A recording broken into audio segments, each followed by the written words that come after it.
Hi friends, welcome back to my channel tasty bites.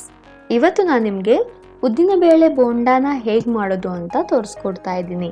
ಬನ್ನಿ ಬೋಂಡಾ ಮಾಡುವ ವಿಧಾನವನ್ನು ತಿಳ್ಕೊಳ್ಳೋಣ.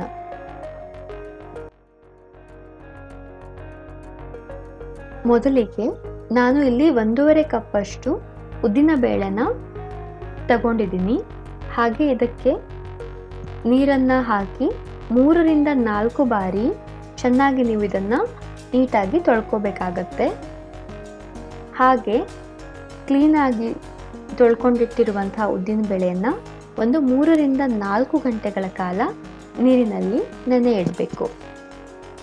ಹಾಗೆ ಈ ಕನ್ಸಿಸ್ಟೆನ್ಸಿಯಲ್ಲಿ ಹಿಟ್ಟನ್ನು ನೀಟಾಗಿ ರುಬ್ಕೊಂಡಿಟ್ಟಿರಿ. ಈಗ ಇದಕ್ಕೆ ಗ್ರೇಟೆಡ್ ಕೊಕೊನಟ್, ಚಾಪ್ಡ್ ಕರಿ ಲೀವ್ಸ್, ಜಿಂಜರ್ ಮತ್ತು ಗ್ರೀನ್ ಚಿಲ್ಲಿಯನ್ನು ಹಾಕಿ ಚೆನ್ನಾಗಿ ಮಿಕ್ಸ್ ಮಾಡ್ಕೋಬೇಕು. ಹಾಗೆ ರುಚಿಗೆ ತಕ್ಕಷ್ಟು ಉಪ್ಪನ್ನು ಕೂಡ ಸೇರಿಸ್ತಾ ಇದ್ದೀನಿ. ಮತ್ತು ಇದನ್ನು ಮತ್ತೊಮ್ಮೆ ಚೆನ್ನಾಗಿ ಮಿಕ್ಸ್ ಮಾಡಿಕೊಂಡು ಒಂದು 5 ನಿಮಿಷಗಳ ಕಾಲ ಸೈಡಿಗೆ ಇಡೋಣ. ಹಾಗೆ ಇಲ್ಲಿ ನಾನು ಎಣ್ಣೆ ಬಾಣಲೆಯನ್ನು ಸ್ಟೋವ್ ಮೇಲೆ ಇಟ್ಟು ಮೀಡಿಯಂ ಫ್ಲೇಮಲ್ಲಿ ಎಣ್ಣೆನ ಬಿಸಿ ಮಾಡ್ಕೋತಾ ಇದ್ದೀನಿ.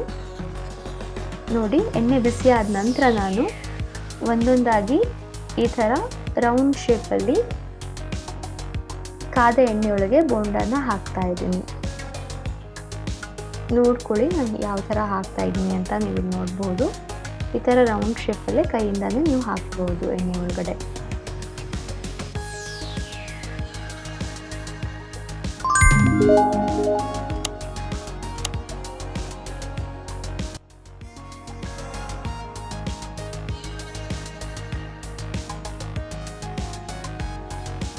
ಹಾಗೆ ಮೆಲ್ಲಗೆ ಚೆನ್ನಾಗಿ ಇದನ್ನು ಟರ್ನ್ ಮಾಡ್ತಾನೆ ಇರಿ. ಈ ಥರ ಕಲಕ್ಸಿರೋದ್ರಿಂದ ಎರಡು ಕಡೆ ಚೆನ್ನಾಗಿ ಬೇಯುತ್ತೆ ಬೋಂಡ. ಸೊ ಈ ಥರ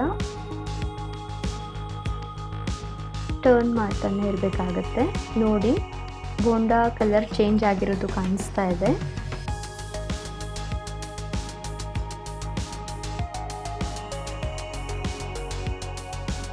ನೋಡಿ, ಗೋಲ್ಡನ್ ಬ್ರೌನ್ ಕಲರಿಗೆ ಇದು ಬಂದಿದೆ ಇವಾಗ.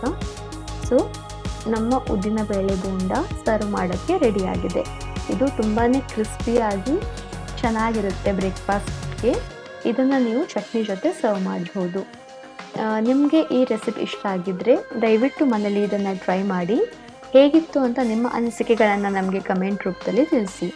ನಮ್ಮ ವಿಡಿಯೋನ ಲೈಕ್ ಮಾಡಿ, ಶೇರ್ ಮಾಡಿ ಹಾಗೂ ನಮ್ಮ ಚಾನಲ್ನ ಸಬ್ಸ್ಕ್ರೈಬ್ ಮಾಡೋದನ್ನು ಮರಿಬೇಡಿ. ಮತ್ತೊಂದು ಹೊಸ ವಿಡಿಯೋ ಜೊತೆ ಮತ್ತೆ ಸಿಗ್ತೀನಿ. ಅಲ್ಲಿವರೆಗೂ ಟೇಕ್ ಕೇರ್, ಬಾಯ್.